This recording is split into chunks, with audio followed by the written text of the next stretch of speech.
Welcome to focus to success academy. और आज हम लोग करने जा रहे हैं PYQs of one word substitution. जी हाँ, वन वर्ड सब्स्टिट्यूशन के सारे PYQs करेंगे जो एग्ज़ाम में आया हुआ है, वही क्वेश्चंस करने वाले हैं।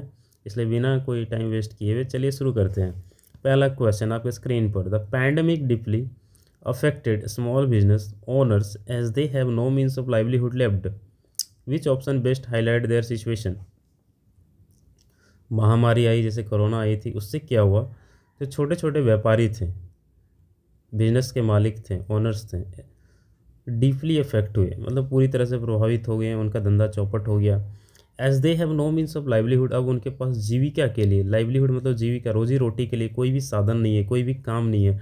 तो ऐसे अवस्था को क्या कहेंगे, वर्कर, मेजन, पॉपर या अनएम्प्लॉयड।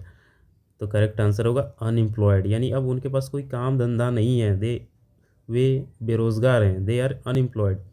वर्कर मतलब मजदूर होता है, मेजन मतलब राजमिस्त्री जो कंस्ट्रक्शन का काम करते हैं, पॉपर यानी गरीब, पुअर के जगह पे ये भी यूज़ कर सकते हैं। चलिए नेक्स्ट क्वेश्चन की ओर। What is the term for working और operating quickly and effectively in an organised वे।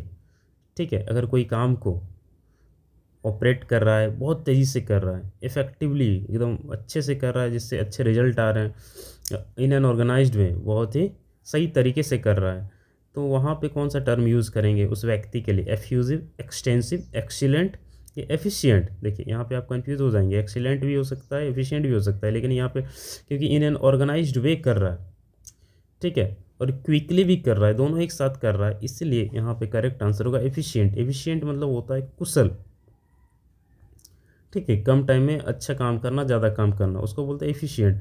एफ्यूजिव मतलब होता है भावुक, जो तुरंत मतलब भावुक हो जाता है, तुरंत हंसता है, तुरंत रोता है, तुरंत गाता है। एक्सटेंसिव मतलब होता है व्यापक, फैला हुआ। एक्सीलेंट उत्कृष्ट, बहुत बढ़िया।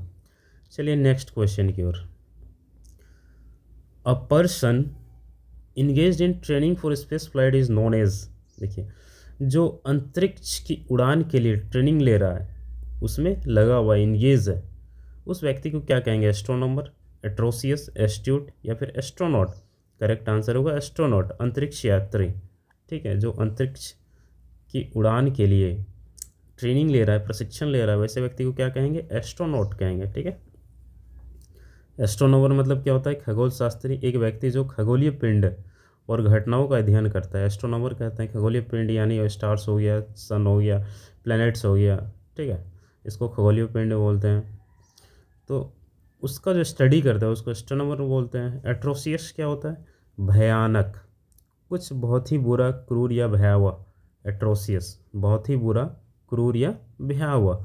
एस्ट्यूट क्या होता है, चतुर, कोई जो बहुत ही समझदार और चालाक होता है, एस्ट्यूट, जो बहुत समझदार और चालाक होता है, उसको एस्ट्यूट बोलेंगे। एस्ट्रोनॉट क्या होता है, अंतरिक्ष यात्री, जो इस क्वेश्चन का आंसर है। नेक्स्ट क्वेश्चन की ओर बढ़ते हैं हम लोग। How do you become interested in learning the art of producing beautiful hand writing. मतलब ब्यूटीफुल हैंड राइटिंग के लिए कौन सा टर्म यूज़ होगा, art of producing beautiful hand writing, इसके लिए कौन सा वर्ड यूज़ कर सकते हैं, कैलीग्राफी, लेक्सिकोग्राफी, ग्राफोलॉजी या फिर डेमोग्राफी। तो करेक्ट आंसर होगा कैलीग्राफी। कैलीग्राफी मतलब सुंदर और सजावटी ढंग से लिखने की कला। अगर आपका राइटिंग बहुत अच्छा है, मतलब आपका कैलीग्राफी, आप कैलीग्राफी करते हैं, ठीक है, सुंदर और सजावटी ढंग से लिखने की कला। लेक्सिकोग्राफी क्या होता है, शब्दकोश यानी डिक्शनरी का संपादन यानी एडिटिंग करना, और संकलन की प्रक्रिया यानी compilation.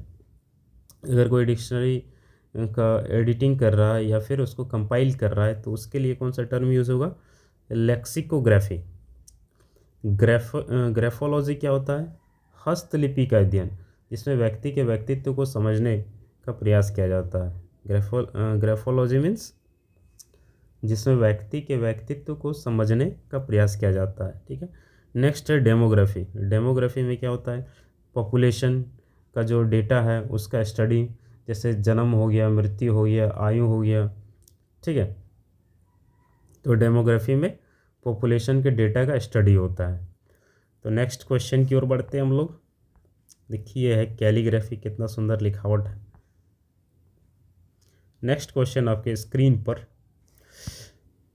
What is the notice of a death of a person often with a biographical sketch as seen in a newspaper? अगर अखबार में कोई नोटिस आया है किसी व्यक्ति के डेथ का, मृत्यु का, ठीक है, जिसमें बायोग्राफिकल स्केच भी है, मतलब फ़ोटो भी लगा हुआ है प्लस उसका जीवनी भी लिखा हुआ है, तो वैसे टर्म को क्या कहेंगे? ठीक है, अगर अखबार में ऐसा नोटिस छपा है तो उसके लिए कौन सा टर्म यूज़ होगा?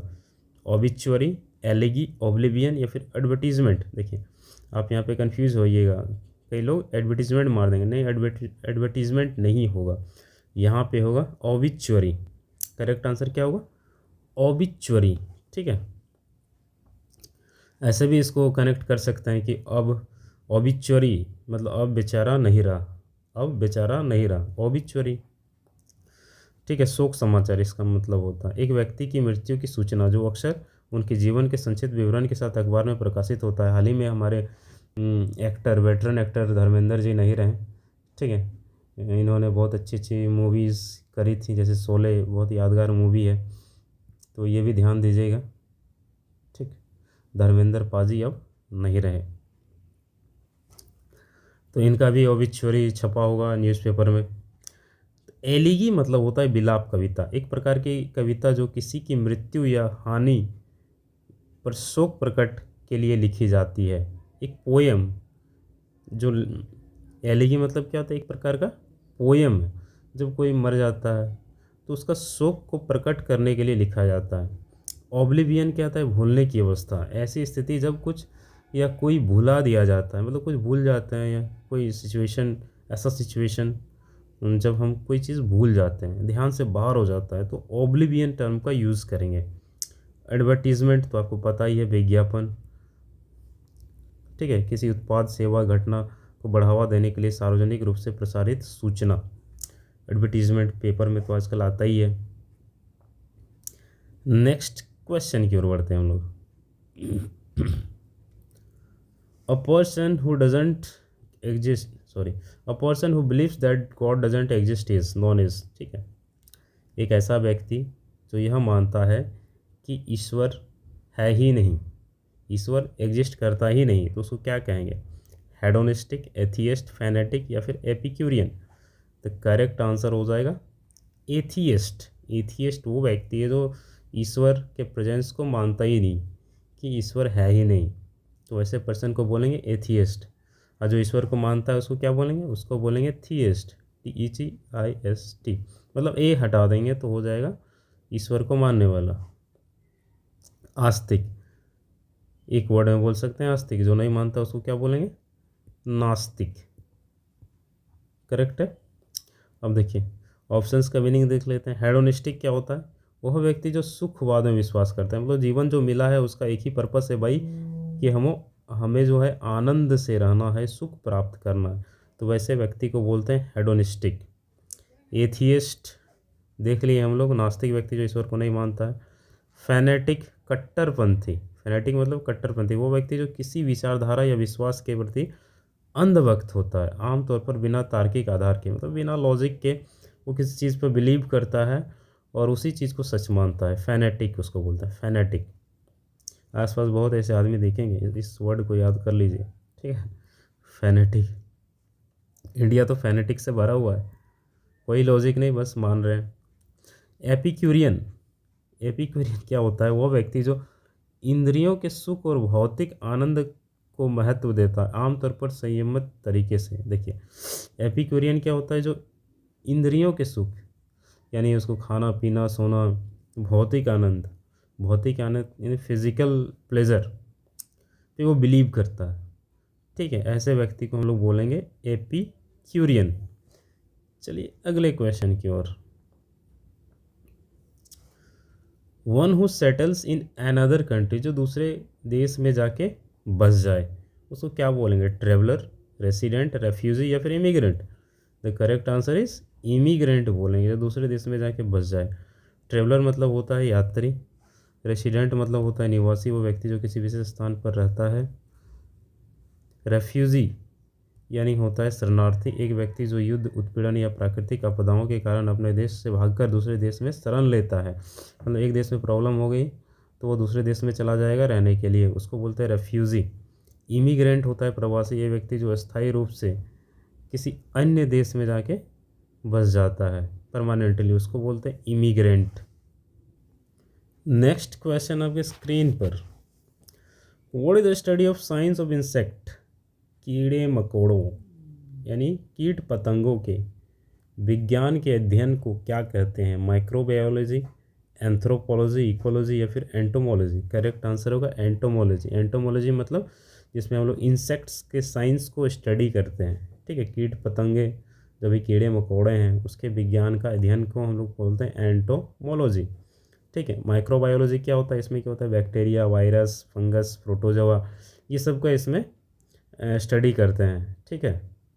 उस साइंस को बोलेंगे माइक्रोबायोलॉजी। एंथ्रोपोलॉजी क्या होता है, मानव शास्त्र, मतलब इसमें क्या होता है, मानव जाति का डेवलपमेंट कैसे हुआ, उसका बिहेवियर क्या है, वो किस तरह की सोसाइटी में रहता है, उस चीज़ का जो स्टडी करते हैं ना, अध्ययन करते हैं, उसको बोलते हैं एंथ्रोपोलॉजी।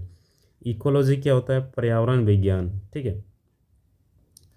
पर्यावरण विज्ञान जीवों और उनके पर्यावरण के बीच संबंधों का अध्ययन करता है, मतलब हम जो रह रहे हैं और हमारा जो इंटरेक्शन है अदर ऑर्गेनिज्म के साथ, अदर जीवों के साथ, उसके स्टडी को हम लोग क्या बोलेंगे, इकोलॉजी। एंटोमोलॉजी तो करेक्ट आंसर है इस क्वेश्चन का, मतलब science, study of science of insect, ठीक है। चलिए नेक्स्ट क्वेश्चन की ओर। अगला क्वेश्चन है, Parul's father was desperately searching for the medicine that can counteract the effect of a venomous snake bite. अब देखिए, पारुल के पिताजी को कोई सांप काट लिया है, स्नेक बाइट है, बहुत जहरीला सांप काटा है, तो उसको काउंटरैक्ट करने के लिए वो एक दवाई की खोज कर रहे हैं, बेचैनी से एक दवाई खोज रहे हैं। तो उस दवाई को हम लोग क्या कहेंगे, ठीक है, उसके लिए कौन सा वर्ड यूज़ करेंगे, रेमेडी, एंटीसेप्टिक, एंटीडोट या anti serum? The correct answer is क्या होगा, एंटीडोट, ठीक है। एंटीडोट मतलब जहरनाशक होता है, इसका मतलब होता है विषहर, ठीक है। एंटीडोट मतलब जहर को काटने के लिए जो दवाई यूज़ की जाती है स्नेक बाइट के लिए, उसको बोलते हैं एंटीडोट, ठीक है। रेमेडी मतलब उपाय होता है, एंटीसेप्टिक मतलब रोगाणुनाशक होता है, ठीक है। और एंटी सीरम मतलब होता है, इसका मतलब होता है जैसे बॉडी जो है एंटीबॉडी बनाना छोड़ दी है, ठीक है। कोई अचानक से मतलब बैक्टीरिया या टॉक्सिन का हमला अचानक हो जाता है, तब हम लोग ये दवाई देते हैं, एंटी सीरम देते हैं, ठीक है। जहर का असर बहुत तेज़ हो गया है, शरीर को खुद एंटीबॉडी बनाने का समय ना हो, या फिर किसी बैक्टीरिया या टॉक्सिन का हमला अचानक हो जाता है, तब हम लोग ये एंटी सीरम देते हैं, ठीक है। नेक्स्ट क्वेश्चन की ओर बढ़ते हैं हम लोग। What is the study of human mind called, मानव के मन के अध्ययन को क्या कहते हैं? साइकोलॉजी, माइक्रोबायोलॉजी, एपिडेमियोलॉजी या फिर एंथ्रोपोलॉजी? ये ऑप्शन गलत है, ठीक है, इसको हटा दीजिएगा। साइकोलॉजी, माइक्रोबायोलॉजी, एपिडेमियोलॉजी या फिर एंथ्रोपोलॉजी? करेक्ट आंसर होगा साइकोलॉजी। साइकोलॉजी मीन्स मन का अध्ययन, ये आपको पता ही होगा, ठीक है। इजी क्वेश्चन है। माइक्रोबायोलॉजी में क्या होता है, सूक्ष्म जीवों का अध्ययन, जो छोटे छोटे जीव हैं उनका अध्ययन होता है। एपिडेमियोलॉजी मतलब महामारी विज्ञान, बीमारियों के फैलाव और नियंत्रण का अध्ययन। एपिडेमियोलॉजी एपिडेमिक से बना है, एपिडेमिक हम लोग पहला क्वेश्चन में देखे थे ना, एपिडेमिक मतलब महामारी। एंथ्रोपोलॉजी मतलब मानव विज्ञान, मानव समाज, संस्कृति और विकास का अध्ययन, उसको हम लोग बोलते हैं एंथ्रोपोलॉजी। चलिए नेक्स्ट क्वेश्चन की ओर। What is the best word to describe event that is happening repeatedly, जो बार बार हो रहा है उसके लिए कौन सा वर्ड यूज़ करेंगे? Happening repeatedly, recurrent, report, regression या रिक्यूपरेट? करेक्ट आंसर होगा रिकरेंट। रिकरेंट मतलब बार बार होता है, जैसे एक बैंक में एक अकाउंट भी होता है रेकरिंग डिपॉजिट, ठीक है, आरडी बोलते हैं उसको। उसमें क्या होता है, हर महीना आपको जमा करना पड़ता है, बार बार जमा करना पड़ता है। तो रिकरेंट मतलब बार बार जो घटना घट रही है। रिपोर्ट आप समझ रहे हैं, एक दस्तावेज या लेख या जोखा रिपोर्ट। रेग्रेशन वापसी या पिछड़ना, वापस आ गया या पिछड़ गया उसको रेग्रेशन बोलेंगे। रिक्यूपरेट स्वास्थ्य लाभ करना या ठीक होना, रिक्यूपरेट किसी का हेल्थ ठीक हो रहा है तो उसके लिए हम लोग रिक्यूपरेट यूज़ करेंगे, रिक्यूपरेट। चलिए नेक्स्ट क्वेश्चन की ओर। Who is responsible for managing a museum और अदर कलेक्शन। ठीक है, म्यूज़ियम यानी अजायब घर, जहाँ पे पुरानी वस्तुओं को रखा जाता है, हिस्टोरिकल चीज़ों को रखा जाता है, उसको अगर कोई मैनेज कर रहा है, उसकी रखवाली कर रहा है, या फिर अदर कलेक्शंस, जो भी कलेक्शंस हैं वहाँ पे उसको देखभाल कर रहा है, उसके लिए कौन सा टर्म यूज़ करेंगे? क्यूरेटर, कार्टोग्राफर, सॉफर या फिर कैलीग्राफर। तो करेक्ट आंसर होगा क्यूरेटर। मतलब म्यूज़ियम की देखभाल करने वाला को क्या बोलेंगे? क्यूरेटर। अदर मीनिंग भी देख लेते हैं हम लोग। कार्टोग्राफर क्या होता है? नक्शा बनाने वाला व्यक्ति, कार्टोग्राफर मीन्स नक्शा बनाने वाला व्यक्ति। सॉफर, सॉफर मतलब होता है गाड़ी चलाने वाला व्यक्ति। कैलीग्राफर क्या होता है? सुंदर लिखावट में लिखने वाला। ठीक है, ये तो बार बार आया अभी। चलिए आगे बढ़ते हैं। What is something that is no longer in use because something new has been invented। देखिए क्वेश्चन बोल रहा है कि वैसा वस्तु जब जिसका इस्तेमाल अभी नहीं हो रहा है क्योंकि नई चीज़ें इन्वेंट हो गई हैं। ये फ़ोन देख रहे हैं आप, ये वाला फ़ोन पहले घरों में यही हुआ करता था, लेकिन अभी सबके पास टच स्क्रीन वाला हो गया है। तो ये फ़ोन क्या है, अभी कोई यूज़ नहीं कर रहा है।